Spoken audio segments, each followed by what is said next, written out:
O Manchester United, pelo menos a impressão que eu tenho, é que ele consegue um título no final da temporada e aí parece que está tudo bem. Eu não vejo dessa maneira, eu acho muito pouco. Pior temporada na história da Premier League, 8ª colocação. Dá para passar pano ainda pro Ten Hag ou Wallace Borges? Cara, o jogo desse final de semana, a final da FA Cup, ela nos relembra o quão patética foi a temporada do Manchester United. Porque o United tem talento à sua disposição. Você tem jogadores bons. O Bruno Fernandes, aliás, o passe do Bruno Fernandes pro gol do Kobe Mainoo foi um golaço. Mainoo, né? O próprio Mainoo foi uma belíssima novidade nesse ano no Manchester United. Você tem o Garnacho, que aliás fez um salseiro pra cima do Vardiol. Cara, você tem alguns bons jogadores por ali. E esse time, não faz sentido ele estar em 8º na Premier League. E nos relembra como a temporada foi péssima. O trabalho do Ten Hag, com todo o carinho do mundo, não é à toa, não é por causa desse jogo contra o Manchester City que deveria voltar atrás a decisão de trocar o Ten Hag por outro treinador. O trabalho é literalmente, agora a gente pode usar com tranquilidade, é péssimo. Péssimo, péssimo. Um trabalho que tem problemas de vestiário, a gente não pode ignorar isso, porque muita gente fala só do campo, mas tem muitos problemas de vestiário, tem problemas para arrumar uma defesa que ele gastou para isso, cara. Ele trouxe o Onana, beleza, todo mundo já tinha suas críticas ao Onana, mas um goleiro que vem de uma excelente temporada no Manchester United não funciona. O Casemiro, ele conseguiu transformar o Casemiro num cara descartável pro próprio Manchester United. E pra seleção. Ele fez seleção isso brasileira. na final da FA Cup com o Casemiro, né? Existe uma divergência de informação sobre, mas ao que parece, o que o Fred inclusive trouxe no Melhor Futebol do Mundo que a gente fez juntos no sábado, é que o Casemiro, ele tinha sim condição de jogo e antes mesmo de começar a partida e aquecimento, o Ten Hag já havia definido que pelo menos o Casemiro ficaria no banco de reservas. Ou seja, um cara que inclusive há poucos dias, eu estava lá, tive o privilégio de assistir Manchester United de Newcastle, teve que jogar de zagueiro para ajudar o Ten Hag. Então, ao que me parece, o Ten Hag é um técnico extremamente difícil de lidar, me lembra uma vibe um pouco Mourinho quando passou pelo United, inclusive, né, de que a minha verdade é essa e eu sou totalmente irredutível. Ele foi muito assim quando chegou com o Cristiano Ronaldo, depois teve uma sequência ruim que ele foi desse jeito com o Sancho, rifou o Sancho de volta pro Borussia Dortmund, um atleta que custou muito caro, ele nem tentou ao menos recuperar o jogador e de formas sucessivas parece que tem muito mais coisa que ele, divergências dentro do vestiário, que agora, ao fim da temporada e talvez com a saída dele, a gente saiba muito mais do que aconteceu. Com certeza. E ainda soma-se isso ao fato de um time que gasta muito dinheiro. Não dá pra...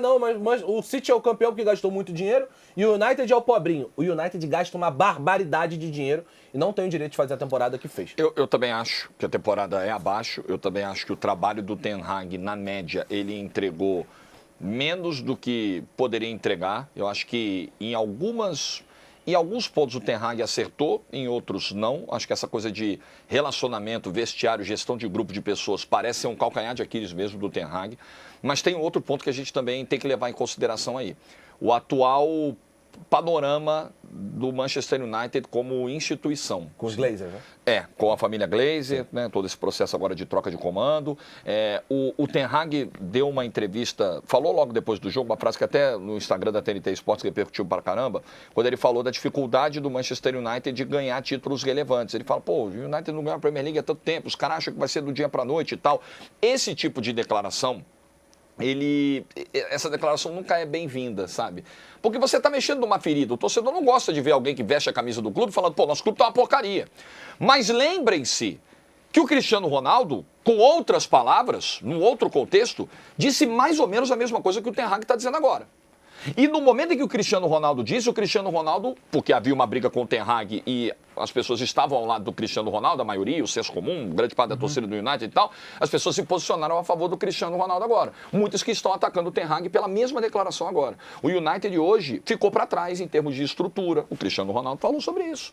As instalações do Manchester United. Você olha o Old Trafford. Toda semana tem um vídeo de Old Trafford, de algum problema estrutural, de goteira, de chuva.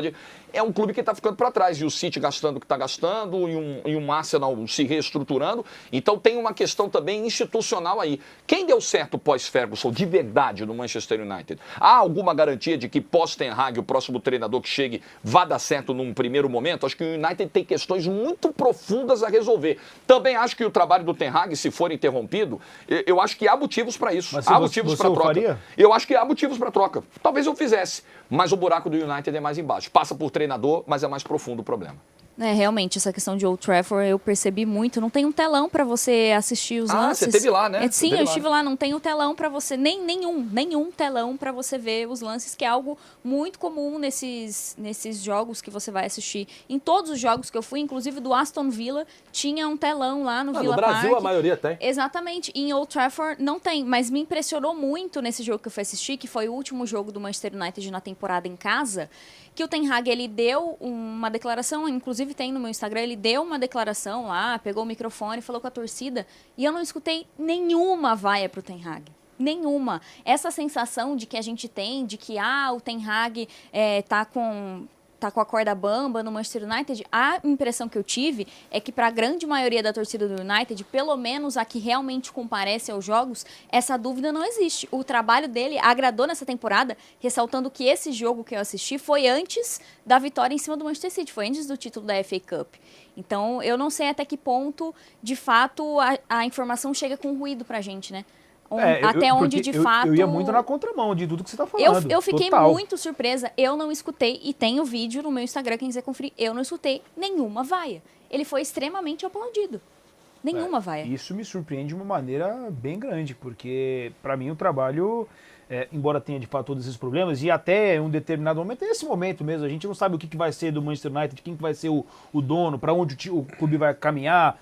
Chegamos até a falar em um momento com o Fred Caldeira, será que vale a pena numa época que o Neymar estava no mercado? Faz sentido o Manchester United contratar o Neymar? Não sabe porque não sabe quem vai chegar, quem vai comandar essa equipe. Eu entendo tudo isso, mas é um trabalho que eu acho fraco, no mínimo fraco. Mas o que amenizou demais as críticas foram também as lesões.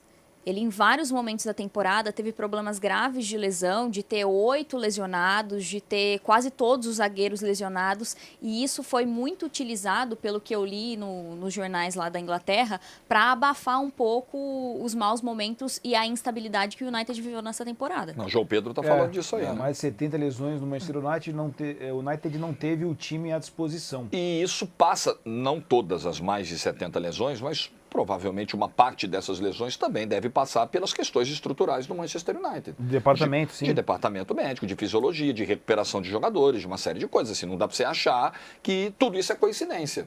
São mais 70 lesões. São os astros trabalhando contra. Não, talvez o problema esteja internamente. A gente fala isso sobre o São Paulo, né? Aqui no Brasil, sobre como o DM do São Paulo está sempre cheio. Agora deu uma esvaziada, mas normalmente nesse ano, né, o ano de 2024 ficou bastante cheio. Assim, analisando a temporada toda do United, para mim o único ponto que a gente pode questionar, eu acho que em questão de Premier League o desempenho foi ok, Premier League é realmente difícil e tinham outros na disputa, que entraram na disputa. O Aston Villa fez uma temporada maravilhosa, então impõe dificuldade na hora de você brigar pelas vagas ali nas competições europeias. A FA Cup não tem nem o que falar, mas o ponto de questão é realmente o desempenho na Liga dos Campeões. Porque, gente, olha o grupo que o United caiu. Mesmo com 70 lesões, o que não chegou a isso ainda ali naquele começo de temporada, o United tinha obrigação de passar. Quem passou em segundo lugar no grupo que o United estava foi o Copenhagen. O United, com o time em reserva, tinha a obrigação de passar em segundo lugar nesse grupo. E ponto final. Eu acho que essa questão da lesão ela pode ser discutida, debatida, e de fato interfere, mas não pode ser o ponto de que foi por um ponto crucial, né? O Manchester United não conseguiu por conta das lesões. Time gigante, gente. Ele deveria ter elenco, deveria ter outros jogadores que pudessem atuar. É o que o Giovanni falou, o que fez na Liga dos Campeões, para mim, é inacreditável, é vergonhoso.